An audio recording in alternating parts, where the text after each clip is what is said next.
Paul Ryan not getting a ton of support, overwhelming support from the party on either side. Well, it's interesting about Paul Ryan. Just a couple of years ago, so popular, named to Mitt Romney's ticket. Of course, that did not work out, but he is putting his reputation on the line today as his budget resolution comes up for a vote.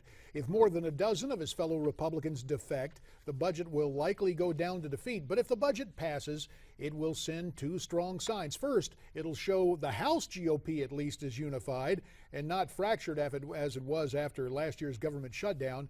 And second, it may help Paul Ryan's personal profile rise in the House as a leader, perhaps as the next chairman of the House Ways and Means Committee. The budget's been attacked from conservatives as not stringent enough and by those on the left as too restrictive. And although this budget will never be enacted into law, remember there's a Senate and there's a President Obama in the White House, it serves basically as a statement of principles for the GOP. Here to discuss this issue, the politics of the public policy, our good friend, political strategist and radio talk show host, and a renaissance man when it comes to public affairs and public opinion, Dick Morris. Dick, you have pushed a column in The Hill calling for rejection of this Ryan budget, and for you, that column cited something from way back in 1983. Yeah. In 1983, the Labour Party, which was way over to the left in Britain before Tony Blair got a hold of it, issued its manifesto, its platform for the election. And it was very, very left. It called for pulling out of NATO, for more alliance with Russia, total takeover of all industry in Britain. And Kaufman, a conservative MP, Gerald Kaufman, called it the longest suicide note in history because it destroyed their chances of winning the election. And I have no quarrel with the Ryan budget in terms of its content. I'm saying that it's a suicide note because in the year 2024, not before, 2024, it says they'll move Medicare to a voucher system, although there'll always be the option of traditional Medicare. 2024, I met with Paul Ryan a year or two ago, and we talked about that. And I said, why are you going to lose 10 years of elections for a change that won't take effect until 2024? And he said, oh, well, it's very important for our credibility to produce a budget that ultimately is balanced. And I said, you're giving the Democrats 10 years worth of propaganda to beat you over the head with. You could just see this Ryan budget won't become law. It won't do anything of substance, and the cuts it proposes won't take effect for 8 years. And yet he wants a vote on it. Everybody that votes for it is hurting themselves badly in their race for re-election, and all of the Republican congressmen who are running for Senate might as well forget about those races if they vote yes. Dick, as you're mentioning this, I'm thinking back to my first re-election race. Bob Dole, speaking at CPAC, said, Medicare, no good. We had a better idea, elder care. You upcut the bite for radio spots for Bill Clinton. I can remember going to voters' homes and retirement communities saying, what was that Dole said about Medicare? I tell you what, I'm going to vote for Clinton, but I'm voting for you to keep an eye on him. So you know whereof you speak with Medicare. But to be fair about it, what Paul is saying is he's expecting a generational change.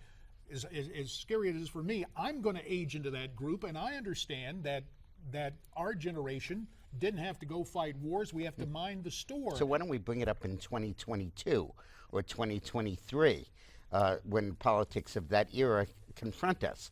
And when we know the cost curve, when we know what really is going to happen, we can't predict what medical costs are going to be in 10 years. We can't predict the budget. We can't predict GDP. But Ryan, through a fetish, is the only way to describe it, for a balanced budget, is producing a document politically that will destroy the Republican Party. Not destroy, they'll win anyway, but every single Democratic negative ad will be based on this budget.